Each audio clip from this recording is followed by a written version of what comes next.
You're listening to Nest Talk, the best and most elite Baltimore Ravens podcast on the internet.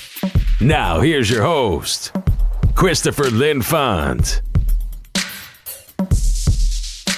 Ladies and gentlemen of the Ravens flock, my name is Christopher Linfante, bringing you another edition of the Nest Talk podcast, the best and most elite Baltimore Ravens podcast on the entire internet. But you know that already. That is why you are here listening to this lovely show being recorded a day late and a dollar short, October 19th, not the 18th. So this is Saturday, October 19th, at about 11:28 in the morning. I apologize for not getting it out yesterday. We had some difficulties doing so. I'm not in my usual recording studio, and our neighbors next door decided that they had to have a new roof on their house, which meant all day yesterday, banging, screws going in, drills. I mean, it was definitely not anything I could record in to have any clear audio quality, so I apologize for that, and I do hope to have the episode on time next week. But I think we still have plenty of to talk about today. Quite a lot, actually, to talk about. There's plenty to do. But before we get into all of our nitty-gritty of the episode here, I do want to take over some housekeeping things with you guys. And the first is, if you like the Nest Talk podcast, be sure to subscribe to the YouTube channel if you're listening on YouTube. If you're listening on iTunes, subscribe to the iTunes show. It helps us out a lot. It puts it right in your inbox. I'm sorry, not your inbox. It puts it on your subscription list. So when a new episode is published, you'll get it on YouTube, right into your recommendations. You'll get it into iTunes, on your iTunes library every Friday, assuming it's not a day late like this. If you want to know if the Nest Talk podcast is having any difficulty, you can follow us at Nest Talk on Twitter. If anything is going differently in the schedule, I'll post it there. Yesterday I posted that it was going to be recorded late last night, but that didn't happen. So here we are this morning, which is fine. You can find us at Be More Feather on Twitter as well. You can find us on Facebook. Although if you're trying to communicate with us, please don't use Facebook. It has issues where I don't see messages for like 2 weeks sometimes. Not the best way to contact us. If you want to contact us, you just email us info@baltimorefeather.com. That can be found on the Baltimore Feathers website as well. There's a little contact form there. So if you are trying to contact Nest Talk, we did have someone try to contact Nest Talk, believe it or not, a few weeks ago. That message was not shown to me until like 2 weeks afterwards. So, I mean, it's definitely not the best way, Facebook.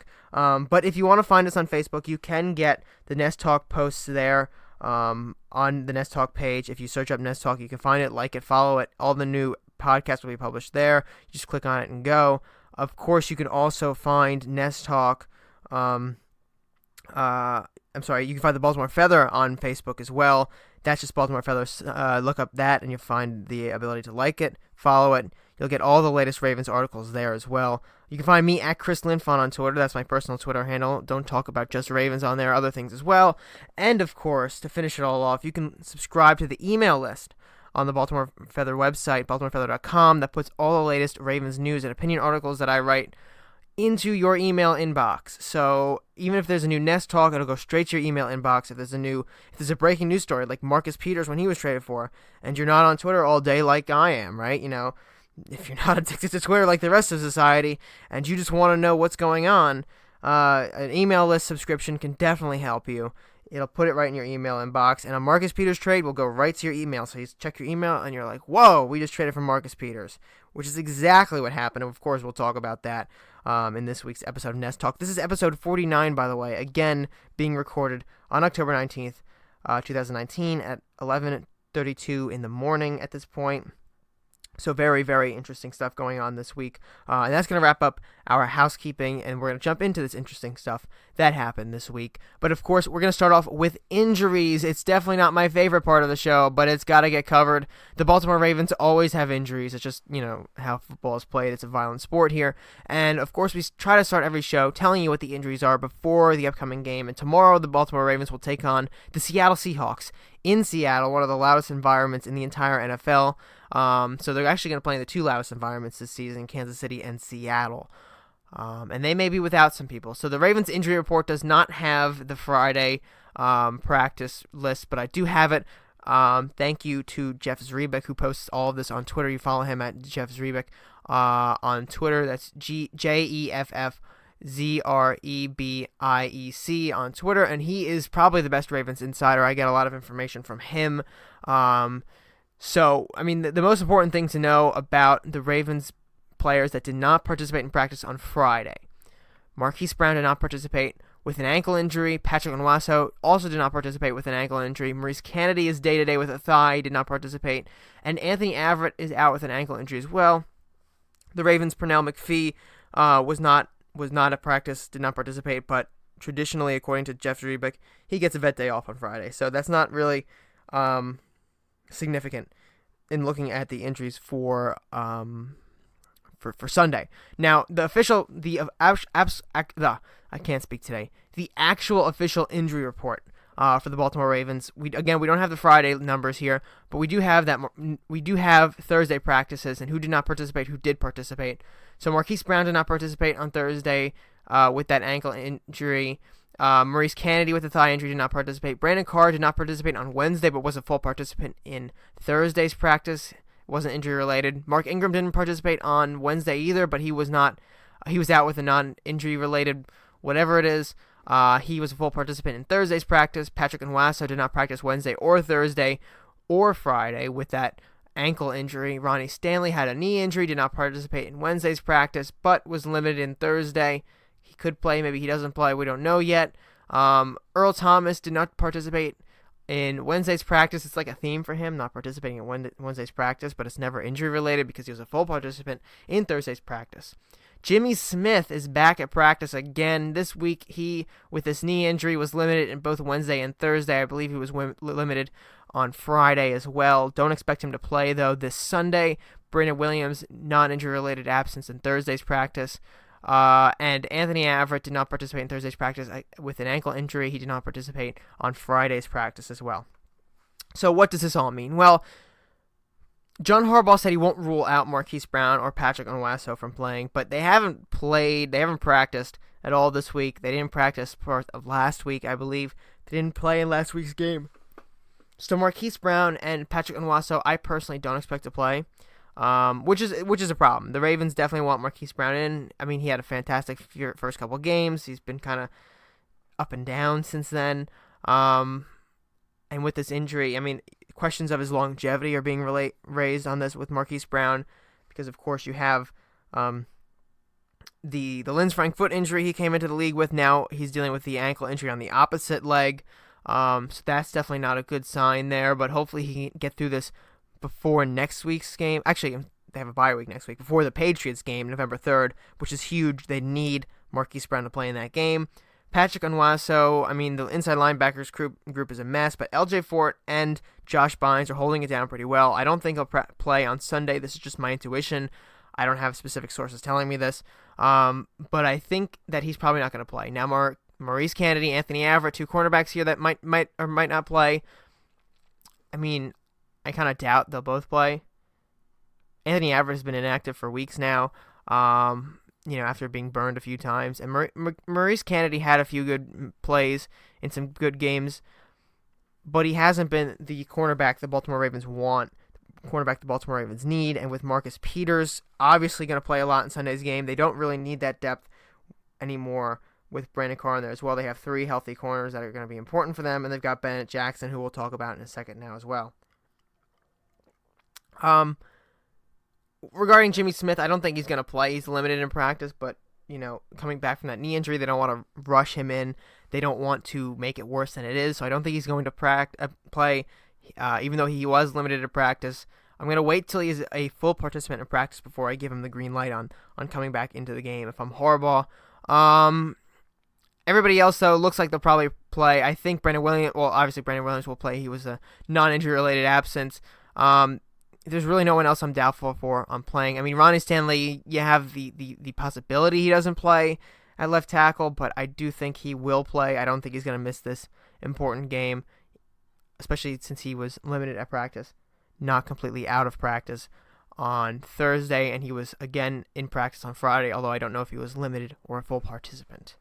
Moving on, of course, you know about the Deshaun Elliott injury, which is very bad news for the Baltimore Ravens. Deshaun Elliott had a knee injury. I don't think we know exactly what it was. It could have been ACL, could have been MCL, could have been a PCL injury. we're not exactly sure, but Deshaun Elliott was placed on the IR with that knee injury, and it looks like he's going to be out for the season. That is the initial prognosis here. We'll find out more as the season goes on. He is, of course, eligible if the Ravens deem him eligible to return. They don't have to do that right now. They can do that at a later date. I believe they only have a few eligible spots, though. They can't make everybody eligible coming off the IR, so assuming someone else comes off the IR, it could take away a spot that Elliott could use. And the Ravens ended up signing Bennett Jackson to fill a spot. This wasn't exactly the move a lot of people expected. Some people were thinking Eric Berry. But Bennett Jackson is a good move, and the reason I say that is he spent the previous 2 off seasons with the Baltimore Ravens. He knows the system, and he's going to be able to make an impact early because he knows the system. He knows the vernacular of the team, and ultimately he's going to really fill this gap here at the safety position. He's not going to be a starter, obviously, but he's going to fill a gap here. Because Chuck Clark is going to take over as the starter, the full-time starter. There were some alternating things they did with Chuck Clark in the game. Who did we play last week? The Cincinnati Bengals. There were some things they did against the Cincinnati Bengals with Chuck Clark coming down into the box while Deshaun Elliott was playing safety over top. Not so much anymore. Chuck Clark is going to be the undisputed starter at the safety position that Deshaun Elliott would have been starting at because Tony Jefferson would have been starting at, actually Deshaun Elliott wouldn't have been starting at the position, but the combination of the two would be taking over that position. Now it's just Chuck Clark. And the good thing about Chuck Clark is he has the green dot responsibilities, and I went over this last week. He didn't call the plays, but he relayed the play information from the sideline to the defense. And, that's not easy to do with all that information coming to you, repeating it, making sure everybody knows what their assignments are, understanding the defense completely. This is the role that Eric Weddle and C.J. Mosley used to have. It's now on Chuck Clark. So that tells you something that the Ravens really love Chuck Clark. They think he's a very smart player, and I think he's very smart too. Take back what I said about him in 2017 coming out of the draft. He's developing into a solid safety here, and the Ravens really need him to play well with Tony Jefferson out. Tony Jefferson, obviously, a lot of people were unhappy with Jefferson playing. I can't say I was one of them. I mean, there were plays, there were games where I was shaking my head, but I think overall he's been a net positive for the Ravens. But, at the end of the day, they have to move on at this point through the season. Tony Jefferson or no Tony Jefferson, they got to keep playing, and Chuck Clark is going to have to fill that role now without without Deshaun Elliott, but he's got Bennett Jackson to help, who Harbaugh says he wants to get involved in this defense, which will be interesting to see what John Harbaugh and Wink Martindale, the defensive coordinator for the Baltimore Ravens, come up with to get Bennett Jackson involved and make him essentially worth the signing. They don't want him to just be a depth guy in that secondary. They need that secondary to improve. They want Bennett Jackson to be part of the secondary and make an impact back there. Now, in a related move, the Ravens released safety A.J. Howard. This is a guy I thought the Ravens could sign from the practice squad. They released A.J. Howard from the practice squad, and they signed defensive back Denzel Rice to the unit. Not much really to worry about here. It's just another practice squad movement, but it does show you that the Ravens are really serious about who is going to be in their practice squad as a defensive back moving forward, because this defensive backs group has been hit very hard with injuries all season long. And the Ravens don't want to continue on with these problems. They want to make sure they have people ready to go. And Denzel Rice is now the next man up, assuming that the Ravens have to bring him up at some point. That is hopefully not going to happen, though. The Ravens do not want to have to bring Denzel Rice up to the 53-man roster because someone else got injured. And who could that person, be, though, to save the entire secondary group at this point? Is it going to be Jimmy Smith? Well, Jimmy Smith is coming back in a few weeks, so maybe. But here's the real news, and this is the news everybody went nuts over this past week. And that's Marcus Peters, the two-time Pro Bowler, 2015 Defensive Player of the Year, only like 26 years old, I believe. The Baltimore Ravens traded for Marcus Peters, gave up a 2020 fifth-round draft pick, and Kenny Young to get a two-time Pro Bowler. PFF ranks him in the top 15 of corners in the league right now. Marcus Peters has, I think, 24 interceptions in his career in just under 5 years. I mean, this is a huge move for the Baltimore Ravens. Now, here's the deal, though. You might be asking yourself why the price was only a fifth-rounder in Kenny Young. Well, first of all, the LA Rams, who Marcus Peters was on after being traded from the Kansas City Chiefs a couple years ago, they demanded Kenny Young for some reason. I mean, they're short at inside linebacker. They needed somebody like Young to come into this team and produce for them. And Kenny Young, he's a guy that really wasn't fitting in this Ravens defense. He wasn't really doing much to give the defense an edge. He was replaced by Josh Bynes and LJ Fort. So the Ravens really weren't using him anymore. And bringing in Marcus Peters for Kenny Young and the 2020 fifth round draft pick is amazing. Now, here's the reason it's even more amazing than you might think. It's a bold move from DeCosta, first point. The Baltimore Ravens, it's a huge move. It's bold. The Baltimore Ravens are in win now mode, and we'll talk about that in a little bit here. But it's a bold move because he's a pending free agent, which means he's only going to be here for 10 games. Now, the Ravens can obviously go out and sign Marcus Peters to a contract extension after the season, during the season, whenever they want. If they want Marcus Peters back next year, they can sign him to a contract extension. Here's the problem with that. The Ravens have to also give Marlon Humphrey a contract extension this offseason. Now, they don't have to. He's still under contract, but the idea is DeCosta's going to want to wrap him up. Judon might be coming back with a contract extension. Ronnie Stanley wants a contract extension. He wants to stay in Baltimore. The Ravens want him back. Extension's going to happen as long as they can negotiate the price down. That we don't need another C.J. Mosley situation walking out on us. Those are 3 guys that the Ravens are going to want to pay. And these are talents that were all drafted by Baltimore.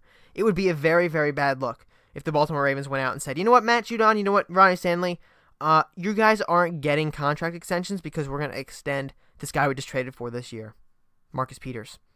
Even though you guys are fantastic players, even though you're important to our team, we can't give you the contract extension because we're giving Marcus Peters $15 million. Or whatever it is, whatever number they come up with. $15 million for 3 years would be ridiculously low. It's probably more akin to $15 a year. So with that being said, what are the Ravens going to do here with this contract with Marcus Peters? I don't know. I have no idea. I don't think the Ravens know either. I mean, this is win now mode essentially. The Ravens, it's cautious win now. I had a debate with some people on Twitter about this. It's cautious win now, and you guys can let me know if you think they're in win now mode. But they're getting rid of long-term projects in Kenny Young and this 5th rounder, and they're trading it for someone who's going to be here for 10 games and might get a contract extension, might go away. But here's the cool point about Marcus Peters' trade. You give up Kenny Young. Okay, he wasn't doing much for us. You give up a 5th-round draft pick from 2020. If you remember, the Baltimore Ravens got a free 2020 5th-round pick from the Minnesota Vikings for Corey Vedvik, who they ended up cutting. They just got a free 5th-round pick. They're trading in one of these 5th-round picks, so essentially a freebie 5th-round pick, and Kenny Young for Marcus Peters. And then, on top of that, if they don't sign Marcus Peters to a long-term deal, and Marcus Peters walks, they get a compensatory pick, which most people would assume is a 4th-round pick in the 2021 draft. So essentially, the Ravens have put themselves in a position. This is where Eric DeCosta is a plain genius. The Ravens have put them in position, and themselves in the position, to where they can either sign Marcus Peters to a long-term deal, and that 5th-rounder and Kenny Young are like peanuts for the compensation they're getting with Marcus Peters, or they let Marcus Peters walk, and they get a 4th-round pick in return. They're essentially just trading in Kenny Young either for a 2-time Pro Bowler, former defensive player of the year, rookie defensive player of the year in 2015, so he's not that old to begin with, and keeping him long term, or they're getting a 4th-round pick that they're trading in a player they weren't using and a 5th-round pick for. I mean, this is the genius of Eric DeCosta. Eric DeCosta, as much as I love Ozzie Newsome, You have to be excited every time he makes a move. Every time he makes a phone call, this Ravens organization gets excited because everything Eric DeCosta has done so far has been phenomenal. There's not a move that I can think of right now that I disagree with. Signing Mark Ingram $15 million over 3 years. That's a $5 million per year cap hit. If you average it out, I don't know what the exact per year is. There are people out there saying that was a terrible move when it happened. Are you laughing now? Are you making fun of Eric DeCosta now for paying $15 million over 3 years to Mark Ingram, our leading rusher? That dude's a beast. I told you all he was going to be good. Some of you didn't believe me.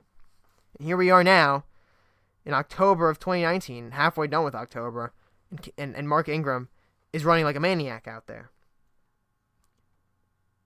Earl Thomas was a good move. I mean, he hasn't been the player we need. He hasn't been the ball hawk. But it was a good move. I mean, at that point, it was a good move. And this certainly is a fantastic move.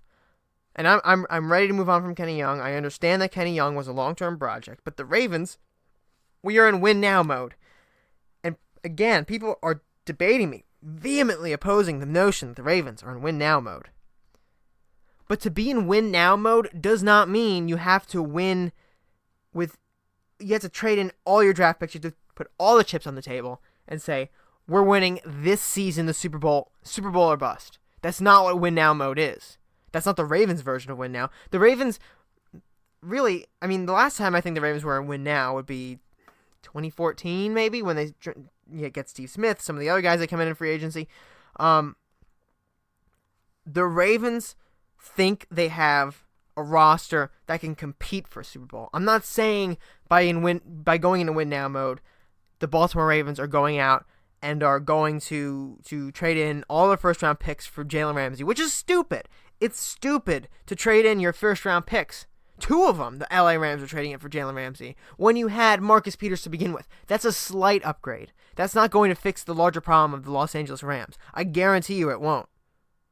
That's a stupid move. The Ravens aren't dumb. The Ravens see where the value is, they get that value, and they better their team. And the cool thing about this move long-term also is, and I know I'm all over the place on this, but it's a lot of information I want to get across here. Long-term, if it's Marcus Peters long-term, if the Ravens decide we want Marcus Peters to stay around for a long time here, they can cut Jimmy Smith. I don't even know if Jimmy Smith's under contract next year. Jimmy Smith can go. And I'm not trying to be mean about Jimmy Smith, but he's not reliable, he's not dependable, he's not going to stay on the field every year like this. I mean, it's injury after injury after injury after injury with Jimmy Smith at this point in his career. He's always had injury problems, but you cannot you simply can't rely on Jimmy Smith anymore. He's a great player, but you can't rely on him. And right now, I mean, with all these injuries, he's going to have to go after this year. He's 32 next year, something like that. You can use a lot of that Jimmy Smith money to sign Marcus Peters back if you want to extend some of the other guys first, whatever. If you can find the money to do it, fine. And I think it would be a good thing. Marcus Peters, young Marcus Peters, and young Marlon Humphrey back there, cornerback duo. Think about that. For the next 4 or 5 years, let's say, if they extend both those guys. Holy moly, that's insane to think about. Okay? And Eric DeCosta, frankly, is a genius. He's putting the Ravens in win-now mode, not selling the bank for them to get to win-now mode. The offense is running well. And the one complaint I have about the offense is it's not scoring enough points. And I was gonna write an article this week about it, but honestly I didn't have the time. It's been a very busy week. The Ravens offense doesn't score enough points. They put up fantastic yardage numbers, but they only scored 23, 26 points a game. You don't have 430 yards on the offense, or 450 or whatever it is, and then only score 20 some points a game, like 23, 26. It doesn't add up. But with a stellar defense, it won't matter how many points the Ravens score, because they'll chip away the time of possession, score on a certain percentage of all of their drives, a high percentage on all their drives. And essentially, if it's a good defense, if they get a pass rush, that's the biggest thing now, is pass rush. We need someone to get in there and pressure the quarterback. If that comes around with Marcus Peters, with Marlon Humphrey, with Jimmy Smith coming back, with Brendan Carr back there, and a healthy Maurice Kennedy, because let's face it, Maurice Kennedy has done good when he's healthy. He obviously wasn't healthy in that Bengals game. He was starting to get burned at the end, but when he was healthy this year, I mean, he's been spot on, which is insane to say, but Maurice Kennedy's had a good year. With all those guys, this is a complete no-fly zone. And I don't know what quarterback can throw into it. And that's why Eric DeCosta is a genius, because he is not mortgaging the entire future. He is only making sure his moves to put the Ravens in win-now mode for this season to get to compete for a Super Bowl. I'm not going to say they're going to go win the Super Bowl. They're not spending all their picks on players right now. That's never how the Ravens have operated. Ozzie Newsome never did that. The Ravens are always cautious about it, and they've won Super Bowls. I'm not one of those guys who will say, yeah, let's just mortgage everything now, everything for the future, for right now. That's stupid. You look at Belichick. Tell me how many times Belichick spends his first-round picks on trades. Mortgages the entire future. You tell me how many times Belichick does it. If you come back and tell me he does it, maybe I'll consider, but he doesn't. And he wins more Super Bowls than anybody else. So let's not play the game like, well, to be in win-now mode, you have to just throw everything out in the future into the wind and try to win right now on everything and get the most players you could possibly get. That's not how it works. Eric DeCosta is a genius because Eric DeCosta understands this. He knows what the Ravens need to do. He knows what they need to improve on. He knows how he can get the best bang for his buck, and he knows how to finesse it with these comp picks. Because again, to end this talk about Marcus Peters, at the end of the day, if it doesn't work, he gets a 4th-round pick in exchange for essentially Kenny Young, who they drafted in the 4th round a few years ago. So they're just trading him in. Think about that. That's amazing. This dude is a flat wizard. Anyway, to get off Marcus Peters, and what's Marcus Peters' impact gonna be? He's gonna be a very good cornerback for the Ravens. There are people out there who are saying, Marcus Peters wasn't great for the LA Rams this year. And, he had bad moments. But he puts people on lock. Okay? And as a number 2 cornerback, because he's not taking Marlon's number 1. Marlon is the king of corners right now. He's not taking Marlon's number 1. As a number 2, he's going at the second best receivers. You think Marcus Peters can't put them on lock? I mean, it's ludicrous to say Marcus Peters won't be a good player for the Baltimore Ravens. It's absolutely stupid to say that. It's just dumb.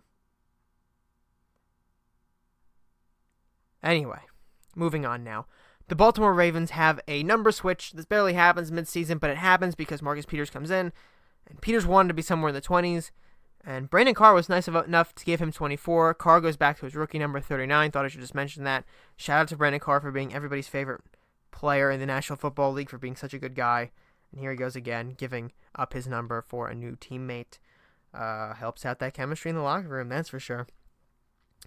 Another piece of Ravens news we got to talk about. Anquan Boldin retired, a Baltimore Raven. This was a surprise to most, because I don't know if they had any information about it beforehand, but the first time I heard about it was in the stadium Sunday against the Cincinnati Bengals in pregame. All of a sudden they have Anquan Boldin. He's a legend of the game. He comes on the screen saying, tomorrow I'm retiring a Baltimore Raven. So he would retire on Monday, and the entire stadium went nuts immediately. No one actually knew that he was going to do this, so I'm imagining, I'm pretty darn sure no one else said this out there. No one else indicated that Anquan Boldin would do this.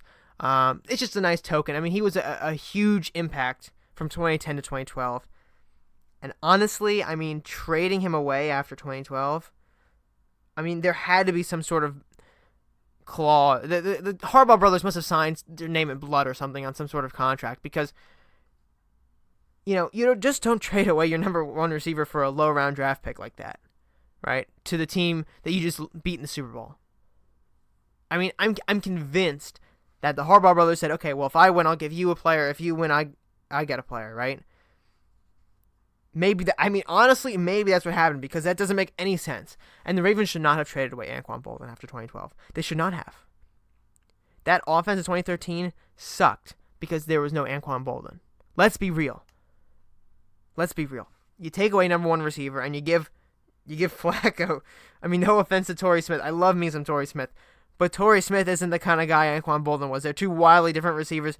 There was no Anquan Boldin on that team. There was no guy who was just going to rip a ball from the air and truck somebody, right? Hit a back shoulder throw like that. Torrey Smith is your burner. Jacoby was your possession guy. Pitto was there being an amazing tight end. Anquan was your number one receiver. It was the perfect receiving core for Flacco. And that was his last good receiving core. I mean, 2014 was good, but it wasn't that. And you take that away, and you get the 2013 offense, and to make matters worse, that was, Ray Rice's last year was a complete decline in his play. I mean, Flacco had a very lame receiver group. Marlon Brown had like 600 receiving yards that year, and then he fell off the face of the earth. So, I mean, that just tells you the kind of craziness that was. And Harbaugh and Ozzie Newsome acknowledged that they shouldn't have traded Anquan Boldin. They agree that they shouldn't have done that, and things would have been different. And honestly, I think if Anquan Boldin stayed with the Baltimore Ravens, if he was not traded, and he just played out the rest of his career with Baltimore, first of all, I mean, he'd be in the Ravens Ring of Honor. Second of all, I think the Ravens would have made the playoffs in 2013. It wasn't a if I remember correctly, I mean, it was a while ago now. Jeez. It was not a tough AFC. They were in the contest in week 17 against the Bengals. They lost. I think the Ravens make the playoffs in 2013. I think it's a good team. In years it wasn't a good team. I think Flacco has better years. I think Flacco is more comfortable in the offense in long term, and who knows? Maybe they win another Super Bowl somewhere. Maybe Anquan Boldin is the guy. I mean, maybe they don't sign not Jimmy Smith. Steve Smith. Maybe they don't sign Steve Smith. Maybe they don't. But maybe they make the Super Bowl in 2014. They were close. Maybe they make the playoffs in 2015. I mean, the injuries didn't help, but they got off to a bad start with only a couple injuries. But I do really appreciate Anquan Boldin. It wasn't his choice to leave Baltimore. He always loved Baltimore. He said he wanted to retire in Baltimore.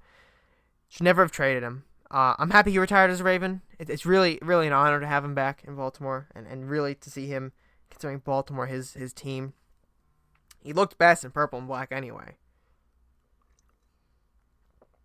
But I'll never forget that Super Bowl catch he had early in the game. Over the middle with Flacco. What a fantastic game. What a fantastic player. What a fantastic man. Anquan Boldin is one of the best men in the NFL, too. Look up his charity efforts if you don't know about it. Fantastic guy. Moving on from Anquan Boldin, I do want to mention that some Baltimore Feather news before we go into some other topics here. The Baltimore Feather is now an affiliate of FOCO.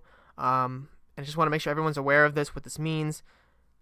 If you don't know what FOCO is, they essentially are a company based in New Jersey. They have official NFL, MLB, NBA, and I think NHL licensed products, bobbleheads, team gear, that kind of thing. They reached out to me a couple weeks ago and asked me if I'd be interested in an affiliate partnership with them, advertising their products on my website. I get compensation. I do get compensation for this at this point. For every sale that I help make them, that I help them get, I get a percentage of that revenue. And I just want to let you guys know, I'm not trying to be greedy or selling out on this. I wrote a whole thing on BaltimoreFeather.com about what this means. The content's always going to be free. Everything's going to basically stay the same, except we're going to try and monetize the website a little bit.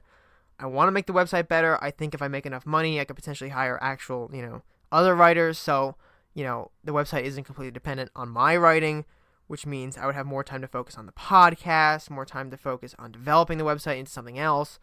Not something else, but making it better, more easier. I mean, I don't have the time exactly to be podcast host, writer, editor, marketer, web developer, producer, everything, and do the absolute best job possible. I'm doing the best job possible under my circumstances, but I do think with a small influx of money for the Baltimore Feather, we can make it a much better website for everyone who reads it. I can make these podcasts much better, for better equipment, maybe make it an actual studio, better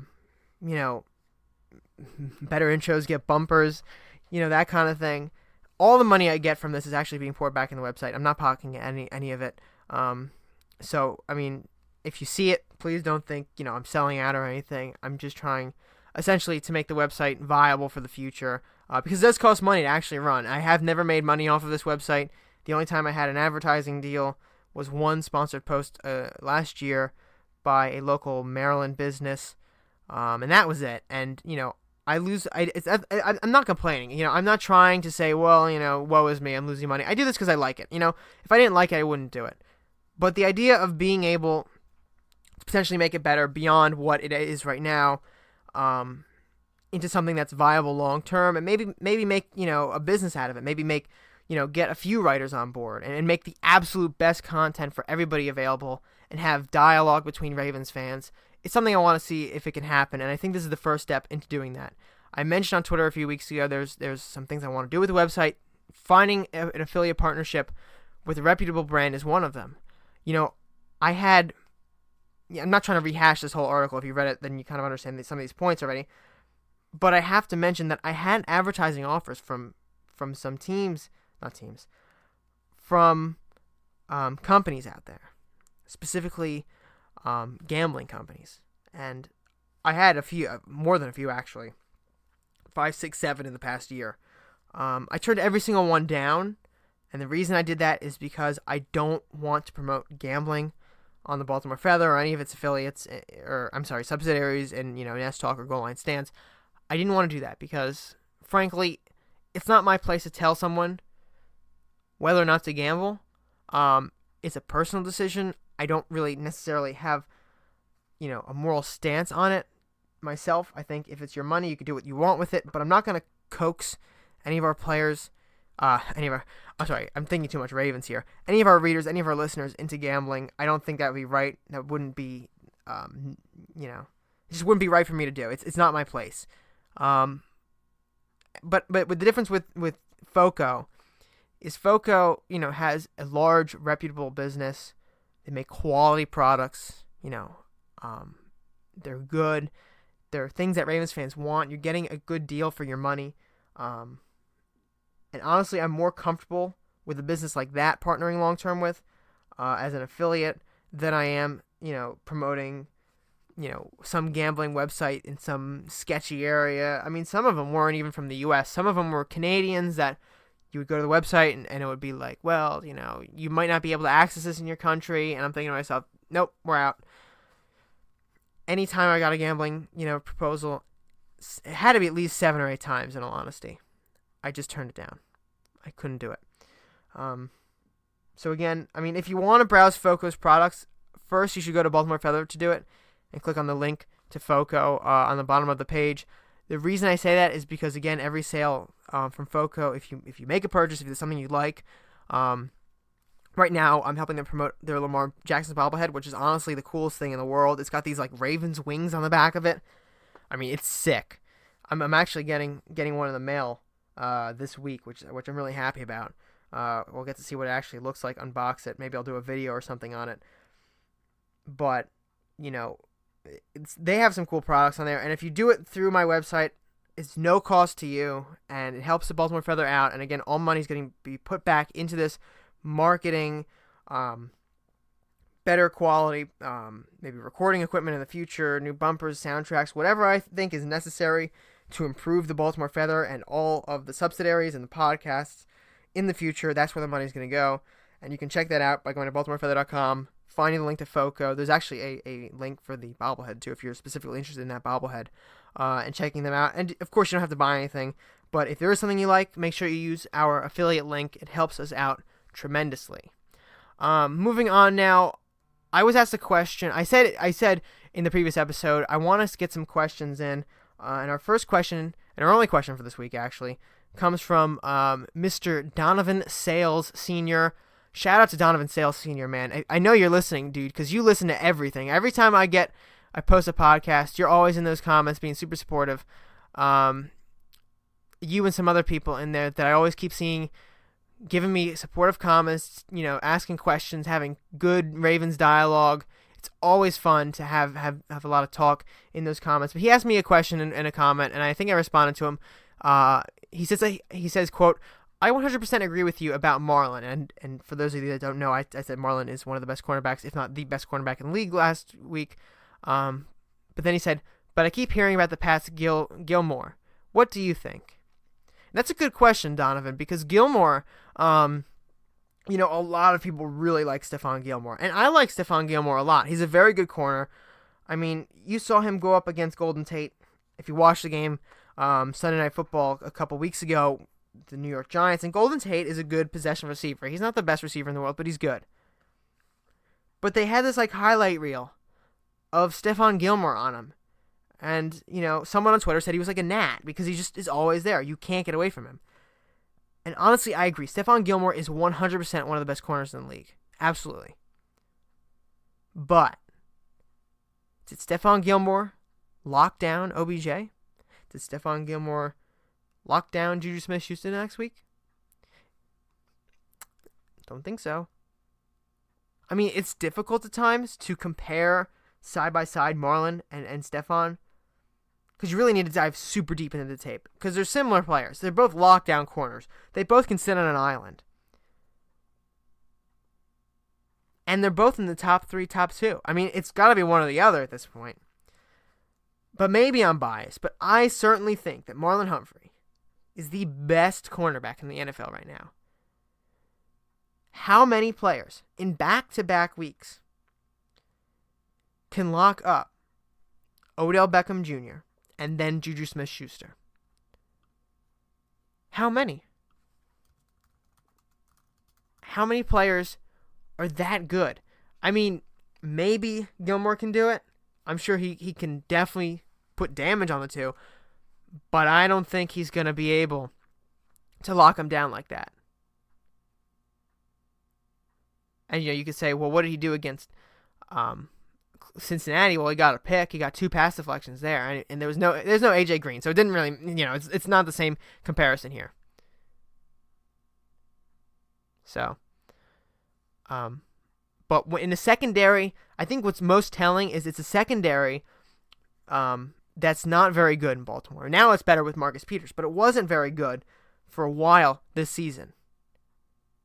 And Marlon Humphrey was still consistently very good, shutting people down.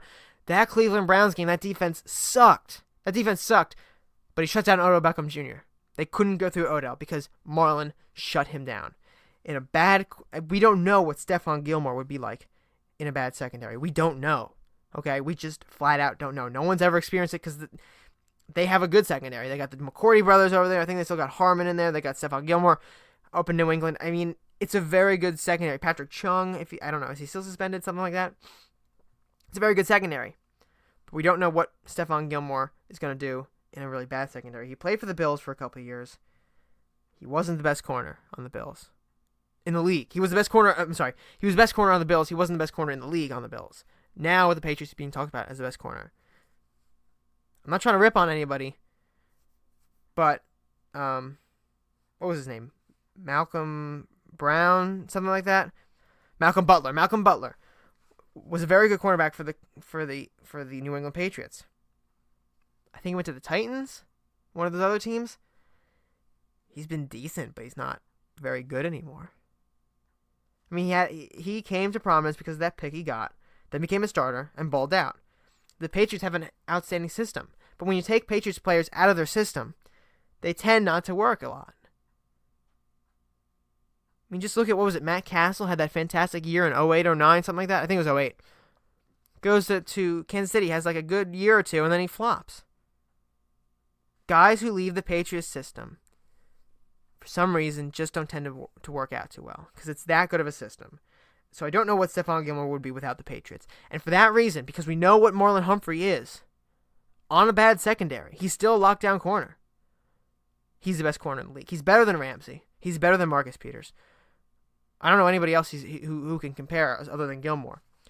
So thank you, Donovan, for that question. That's a fantastic question there about Stephon Gilmore, comparing him to Marlon Humphrey. But at the end of the day, I think Marlon Humphrey's still a better corner. Let me know what you guys think, whether you agree with me. Any other questions you want to have?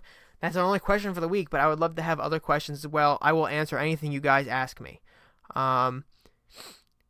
The last thing I really want to talk about before we go into the Seattle Seahawks game here is Joe Flacco, believe it or not. I mean, this is a Ravens show. We have time for our elite former quarterback. But Joe Flacco had a very bad, not good day Thursday night against the Kansas City Chiefs. And I feel tremendously bad for the guy. And you can argue with me all you want.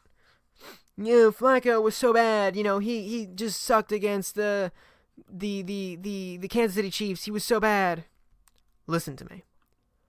when you get sacked 7 times, 6 times in the first half, how many throws are you going to make that are good? At the end of the day, he finished, get this, 21 for 34, 213 yards, 61.8% completion. So hold on, wait a minute. Those aren't terrible stats. 6.3 average. It's not great. Sacked 8 times, actually. I mean, a lot of them were checkdowns. Let's be real. But when you are sacked 8 times in a game, 6 of which, or maybe it was 5 or 6 that came in the first half, how long in the pocket are you going to sit there and wait for something to develop? Checking the ball down in that situation actually makes a lot of sense when you think about it. Because if you sit and wait in the pocket, you're just going to get demolished. You're going to die. I don't want Flacco dying on my watch. You know, it's absolutely ludicrous for me that some people already are blaming him for all the Broncos' problems. Garrett Bowles has been terrible. That offensive line is so bad that, I mean, it makes him want to come back to the Ravens. Those bad offensive lines, like 15 and 16 that he dealt with, yeah, he wants to come back to that. So it's really ridiculous. And people are criticizing him. Well, he's not mobile enough to, he's not mobile enough. He doesn't do things enough in the pocket. Wait a minute. Hold up here. Time out. You guys knew that Flacco wasn't mobile. No one ever said Flacco was mobile. Okay? Yeah, he's got a pair of wheels. When he takes off, he's got wheels. Let me tell you. When we see him rush in Baltimore, look up that video on YouTube. There's a video on YouTube that someone made, a highlight reel of him rushing. He's got wheels, okay? But in all seriousness, Flacco is not the quarterback that's going to sit down and run away with the ball. He's 6'6". The dude runs like a 6-second 40. Where's he going to go? Everybody knew Flacco was immobile. And to blame him for getting sacked 8 times in a game, while the offensive line, Garrett Bowles specifically, was getting held, was being called for holding penalties, while letting Flacco get sacked on that left side. How are you going to blame Flacco for that? I mean, I know this is a Ravens podcast, and he hasn't been on the Ravens since last year, but I mean, these people are talking mad smack about Flacco, and I can't just sit here and let them say this about my guy. He didn't play the best. He didn't. He needed a better game. Too many checkdowns, some inaccurate throws here and there. But his tight end, Noah Fant, I think it was 3 perfectly thrown deep balls. One of them was on a scramble that Flacco made, okay? And he threw sidearm into the guy's hands. He put it down low, so that way the cornerback who was right in front of him couldn't pick it off, and it was right in Fant's hands. He drops it. Another one was a seam route. He dropped it. Another deep pass towards the end of the game, dropped. The only reliable receiver he had was Courtland Sutton. And Courtland Sutton's a very good receiver, I have to admit. But you can't run an offense through the air with just Courtland Sutton. What are they doing? They didn't even rush the ball enough. They have Phillip Lindsay in the backfield, and they rushed for like 30 yards when it counted. I don't know what the garbage time was. I turned it off early, I think. But still, I mean, what the heck? And I get it. He's not the most exciting quarterback right now. He looks like he's digressed. And he certainly looks like he doesn't want to be there. Can you blame the guy? I mean, seriously. Take the football aspect away. This dude was just chilling in Baltimore. And I love Lamar Jackson. But this dude was just chilling. And the Ravens were like, that offseason they said, we have bigger fish to fry than finding Joe Flacco's successor. We're not even going to consider that. And then like 2 months later, they go out and they get a successor. And he's just chilling like, wait, what timeout. You just drafted a tight end. That was for me. Like, people were saying, it looks like he doesn't want to be in Denver. He doesn't want to be in Denver. He never wanted to be in Denver. He wanted to be in Baltimore. What do you expect? He's not going to, he doesn't want to be there. I don't even think he wants to be playing football anymore. Honestly, especially after that night, I said, like, just look, dude, just go retire. I mean, they don't need you. They're 2-5. Just get up and leave because you're getting killed out there by a bad offensive line. You've been hurt too much before. You're like 35, 34 years old now. Just go home, spend time with your 5 kids, call it quits. That's what you should do at this point. But he won't, and people will continue to criticize, he doesn't say enough, he doesn't do it. It's the exact way he was. It's not like you were drafting him as a 20-something-year-old like the Ravens did and got a little surprised. The Ravens were pleasantly surprised by Flacco. You knew exactly what you were getting in Flacco, and if you can't tailor your offense around that, that's your fault. It's not Flacco's fault that the offensive line sucks. It's not Flacco's fault that Noah Fant can't catch a pass.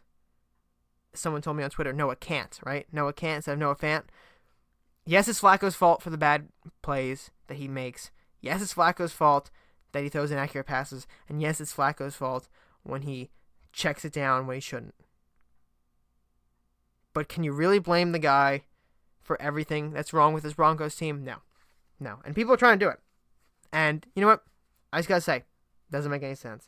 But I had to talk about it because he's our boy. Everybody knows that I'm a big Flacco fan. My first quarterback, that's my quarterback. But, Lamar's cool. Lamar's our guy. Lamar's our guy right now. We'll roll with Lamar now. Flacco, I love you so much. But right now you're better off over there than here because we got MVP candidate Lamar Jackson. That's one of the other things I want to talk about before we go. Lamar Jackson, people are talking for him for MVP. And look, some of you are going to be saying, well, he hasn't been the best quarterback, since Arizona. Had a good week last week, but that's Cincinnati, so, whatever. But he rushed for, 150 yards and passed for like 200? This dude is an all-purpose yards machine. I don't care at this point if he even throws the ball because he runs it so effectively. He could play running back for all I care. He's still going to amass these yards. Lamar Jackson is such a good total yards guy that he definitely, honestly, I can see him winning MVP. He can win MVP. Because when you take into account his total yardage, by the end of the season, he's like on track for 5,000 total yards. I don't care if he throws for those yards. I don't care if he runs for those yards. Just get those yards. Get those touchdowns. Keep piling them up. Because we are entering an age of Ravens offense here, of NFL, where the quarterback doesn't need to be a pocket guy anymore. The Joe Flaccos are on the downswing. The Lamar Jacksons are on the upswing. When you have a guy that's so talented as Lamar, and he's proved a lot of us wrong. He's proved me wrong on nearly everything. I kept saying things, turned out not to be true. All my predictions for Lamar, they're false. They were false.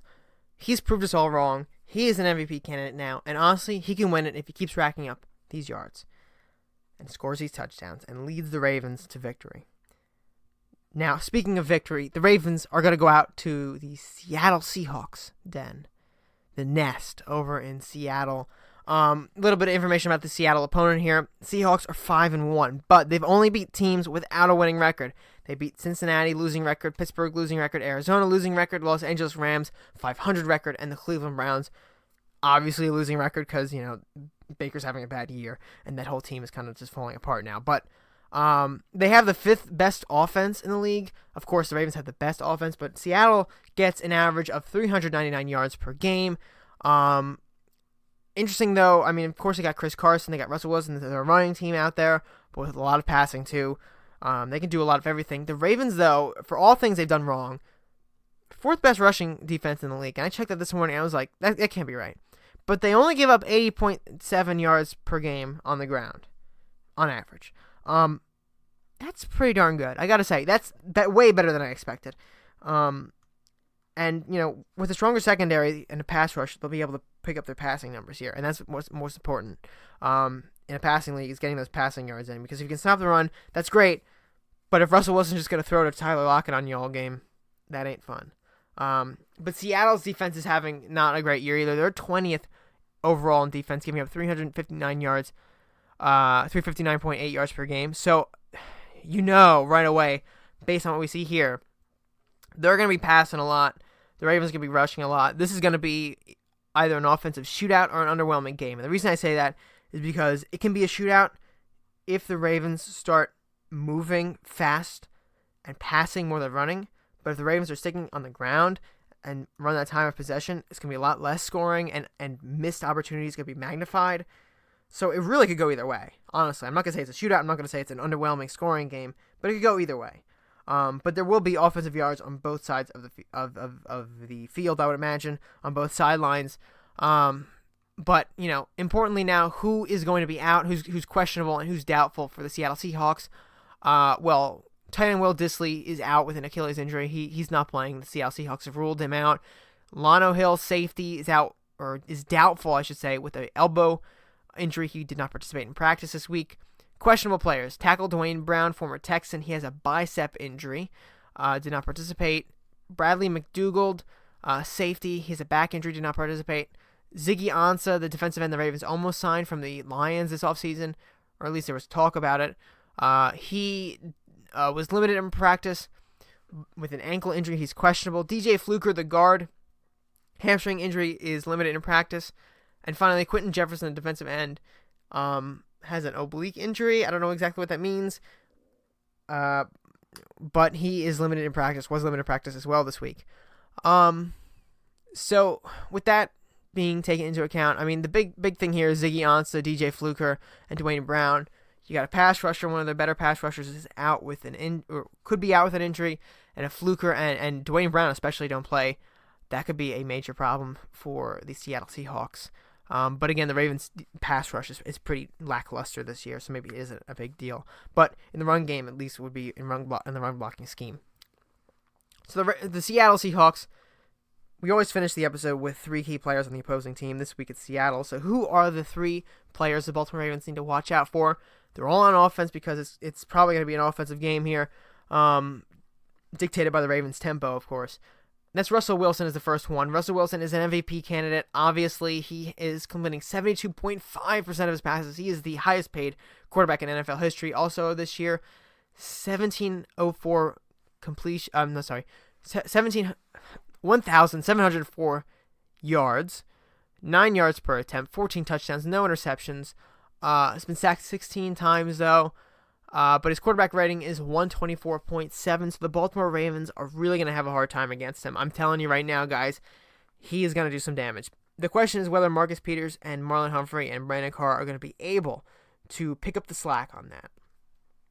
Russell Wilson will not be pressured. That's the problem. Can that trio of defensive backs, with Earl Thomas, of course, back there, who wants a revenge game, can those guys stop the passing attack? Honestly, I don't think so. Because if there's not enough pressure, Russell Wilson's going to sit back there until Tyler Lockett or somebody else or DK Metcalf just gets open and he's just going to chuck it. Or he's going to run out and run it himself out of the pocket. It's just how he's going to operate. He's an MVP candidate for a reason here. 14 touchdowns, no interceptions.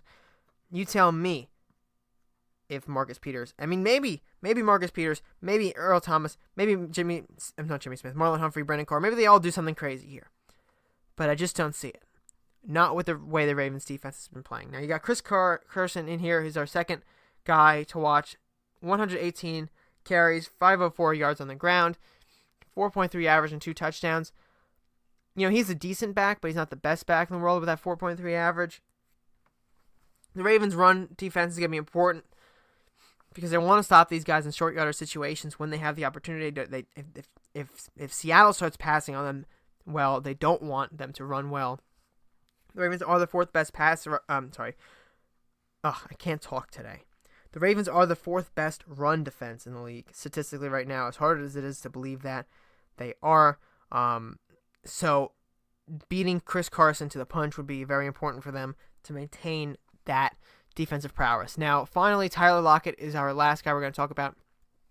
On the year, he's got 35 receptions, 454 yards, 3 touchdowns, and that's an average of 13 yards per reception. If you know what Tyler Lockett does, you know he's a speed guy, you know he's a downfield burner, good return man as well. He's the guy that Russell Wilson's going to look for the most, and Marlon Humphrey, assuming Marlon Humphrey covers Tyler Lockett, he's going to have to lock him down. Now, again, I don't think they're going to lock down this passing attack. I think Marlon Humphrey's going to have a good day. He'll probably lock down Lockett for the most part, unless they switch up, quickly before they snap the ball. Put Lockett in someone else's zone. But it's not going to be a fantastic day for this Ravens defense, secondary. But Lockett, I imagine Marlon Humphrey should be able to take him down. So check out preview and predictions coming out later today or tomorrow on BaltimoreFeather.com. Again, this is Saturday, a day late, dollar short episode of the Nest Talk Podcast, episode 49. Here we are wrapping up the episode. on time, around 12:30, about an hour episode here. And again, some housekeeping things to close. Make sure you check out BaltimoreFeather.com. Sign up for the email news list if you are interested in getting the best and most elite Baltimore Ravens news and opinion articles every time they're published. You can also find Nest Talk at Nest Talk on Twitter or find us on Facebook. Just search up Nest Talk. You can search up the Baltimore Feather on Facebook as well, or find us at BeMoreFeather on Twitter. You can find me at Chris Linfante on Twitter. That's just not just for Ravens, but of course anything I want to talk about. But if you want just strict Ravens coverage, highly recommend doing at BeMoreFeather on Twitter. If you are listening on YouTube, subscribe, leave a comment. Comments are always appreciated. Feedback as well. And if you're listening on iTunes, make sure you subscribe there and rate us if you are so inclined. Gives me a valuable asset to know how much you guys like the podcast, how little you guys like the podcast, and of course, it helps other people see the podcast as well the more you rate it. Thank you for listening to Nest Talk episode 49. We will be back with our regularly scheduled episode next week, after the Ravens hopefully defeat the Seattle Seahawks and take on the bye week in stride, looking on for those New England Patriots on the November 3rd game. That will be the game of the year, I would imagine. And we'll probably talk a little bit about that matchup, but of course we don't have everything to do in the bye week. But we'll fill the hour with great information, great news, great opinions, and great talking on the Baltimore Ravens. And I look forward to seeing you all again next week. Take care, everyone.